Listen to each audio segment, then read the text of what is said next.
All right, my friends, the first thing we're gonna do is fill in the areas we wanna keep white. So what I'm gonna do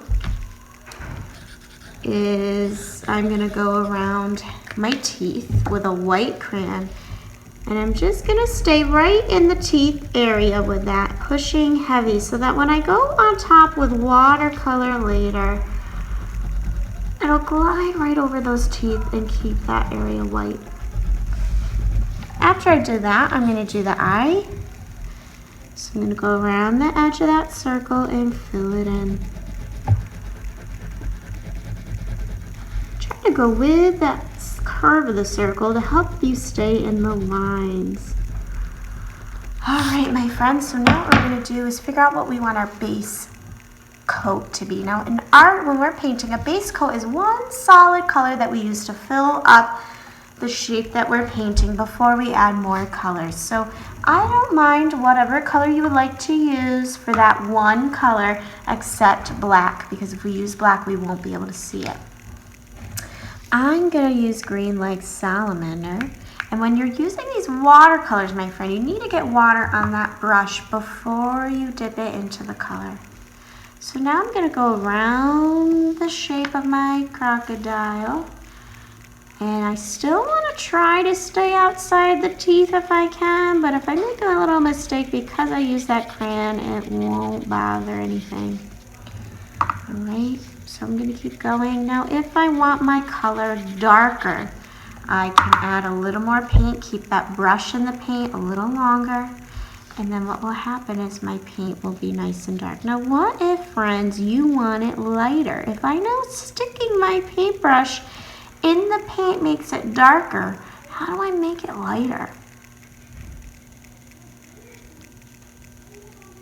Great, I'm gonna get a little water and just spread it out with some water.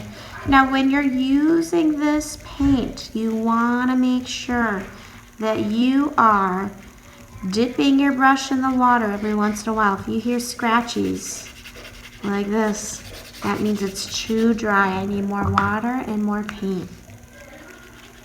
You also want to move around the page. Don't stay in one spot too long.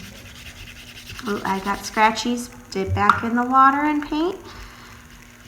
Keep spreading it out. Notice how I'm not painting the background yet. That's the area around the crocodile. We'll do that another time, but for today, we're just going to leave him with color, but not the background. We're going to be adding some more colors. So you're going to go into your color palette and pick 2 new colors you'd want to use, okay?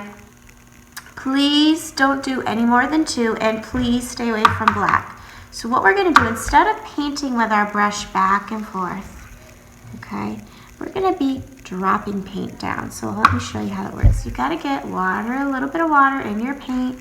You need a really wet paintbrush, and we're just going to take the brush and dab it down.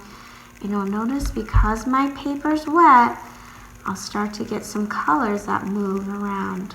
If it's not working, clean your brush and add a little water there first. So right here near the nose, not working. I'm going to get some water, go back in that color, and now I'm just dotting on top.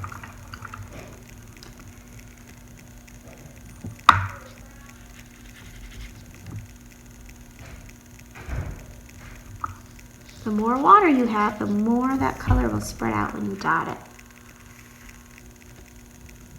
All right, so now I've got my first color in there. I've spread it out. I want to go in with my second color that I'm going to dot. I'm going to choose blue. So maybe a little water first because it's starting to dry. Get some blue and just dot. Ooh, dot. Oh. Notice that dot's not really exploding. I need more water before I dot it.